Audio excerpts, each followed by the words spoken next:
Hey guys, this is John Scarborough. I wanted to do a little video on this little lagoon that we have right here. This is kind of a pretty little spot. I always thought it was kind of peaceful out in here. This is where the creek comes across the road over there, and that's actually our land over there. We're currently building a house on it, and then this over here, right across the road, this is our lease property over here. This is a really beautiful little spot. It's a very small lagoon. It's not really even what you call a pond at all. I mean, it's very, very small, but it's deep. It is incredibly deep. Right in there, you can see where those T-posts are. If you go just beyond those T-posts, there are places in there that would actually drop below my head.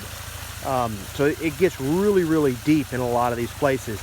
Actually, where those T-posts are, I actually had to come in there, over there on the other side of that fence, and build that rock up in there just to give that water a place to hit and slow it down. But the reason I wanted to talk about this lagoon a little bit today is I wanted to talk about fighting water with water, okay? I've talked about that in the past a little bit, but this is really a good example of what I mean. Okay, if you notice, we've got an awful lot of water coming out right there, and this is probably a week after the rain. Okay, we've had some good weather here, and it's still flowing like that, but that thing will really, I mean, you see how big those pipe are. There's two of them. That thing will really rush out some major water, and that's actually what caused this lagoon here, is the pressure of that water. So water naturally comes in and it hits downward and then goes out, okay? So by doing that, it creates a mini pond, essentially, is what it does. But if there are places on your land where you could strategically do things like this, mimic this just a little bit, if you will, and create a little bit of a lagoon like this, not only would it make a good watering hole for cattle, and it would also make a way to catch some of your water where it's not all going off your farm. You know, you're actually getting to save some of it, instead of having to do like put in water points and stuff for cattle. Okay, you're getting some of that you're getting to save. Okay, but also this is a major slowdown for the water. That water comes in and hits that, and if you look all the way across here, as the ripples go down, they smooth out quite a bit. Now I'm gonna walk down that a little ways, and I'm mentioning this because we have several places that flow. It's a less abrupt flow than that, and I've seen some major washouts come from some really bad areas, come from less water than that, just continuously flowing.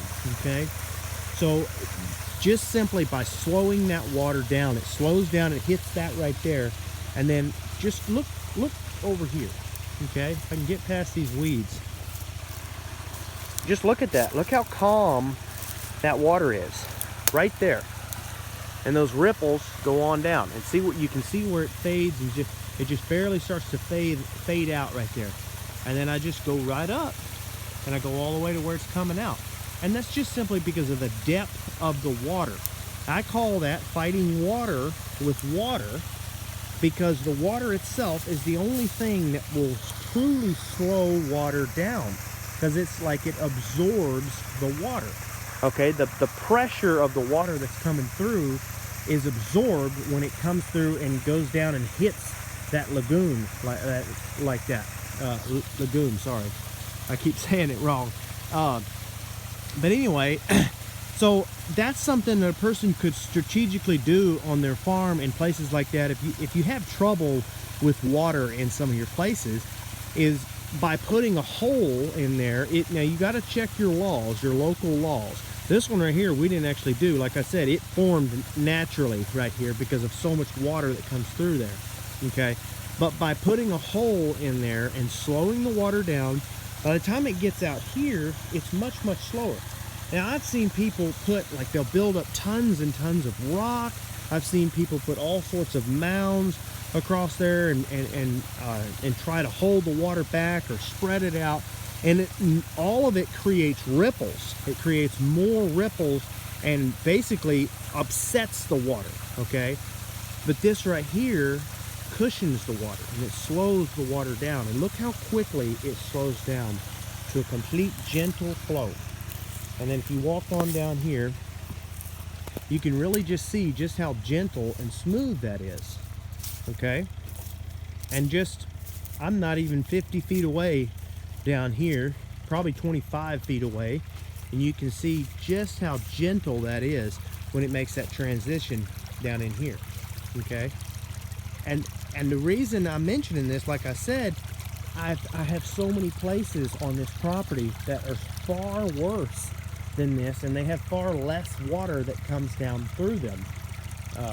And so this is just kind of, I don't know what's the word for it. To me, it just seems like the answer. You know, it seems like it would be worth trying to do in other places, and I have actually been able to mimic it in places, and it works, okay?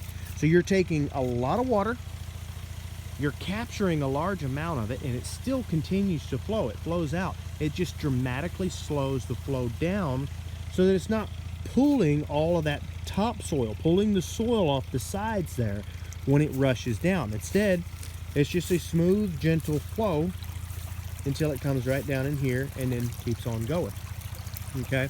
So anyway, guys, I just wanted to throw that out there, a little my take on little places like that. You have certain spots where it's starting to wash out, or you're trying to control water a little bit.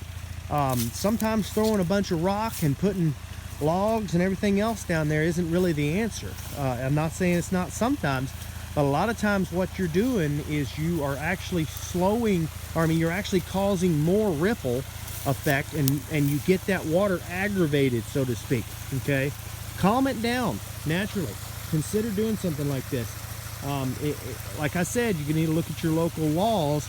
They may not allow you to do certain things like this, and if it's somebody else's land, obviously you want to talk to them about that first. So anyway, guys, this is just another little spot I wanted to show everybody, a little example. So thanks, everybody.